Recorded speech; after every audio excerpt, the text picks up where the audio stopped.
Hi friends, అందరూ ఏం చేస్తున్నారు? మేమైతే ఇగో బూరెలు చేసుకుంటున్నాము. కొంతమందికి అయితే బూరెలు ఎలా చేయాలి అని కొంచెం కష్టంగా అనిపిస్తుంది. ఫస్ట్ చేసినారు అయితే ఇక నేనైతే పప్పు ఉడకవేసుకొని ఇంకా ఆనకం పట్టేసి అయితే పప్పు అయితే కలిపేసిన. ఇక గోధుమ పిండి తడిపిన. ఇంకా ఇక అప్పాల బీసం మీదనైతే సింపుల్గా చేసుకోవచ్చు. ఎందుకంటే ఇక కొత్తగా చేయాలనుకునే వాళ్ళకైతే ఇప్పుడు ఇంకా కోలా పీట పట్టి చేయని అవసరం లేదు. ఎందుకంటే కోలా పీటతో చేయాలంటే కొంచెం కష్టంగా ఉంటుంది. ఇక అందు గురించి మనకు అప్పాల బీస అయితే ఫ్రీగా ఉంటుంది. ఎందుకంటే సింపుల్గా అయిపోతుంది. అప్పాల బీస మీద ఒత్తుకున్నాం అనుకో ఎట్లొస్తాయో అన్న భయం అవసరం లేదు. ఎందుకంటే బాగానే వస్తాయి కాబట్టి ఇలా పెట్టేసుకొని అంటే సింపుల్గా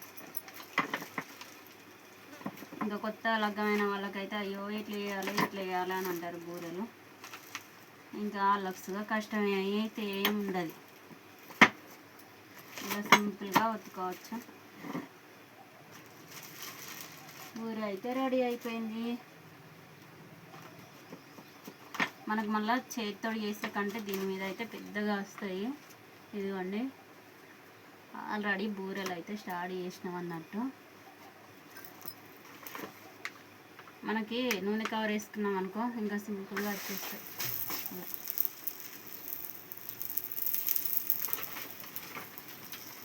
ఇది మా బూరెలు అయితే వేసేసిన. బాయ్.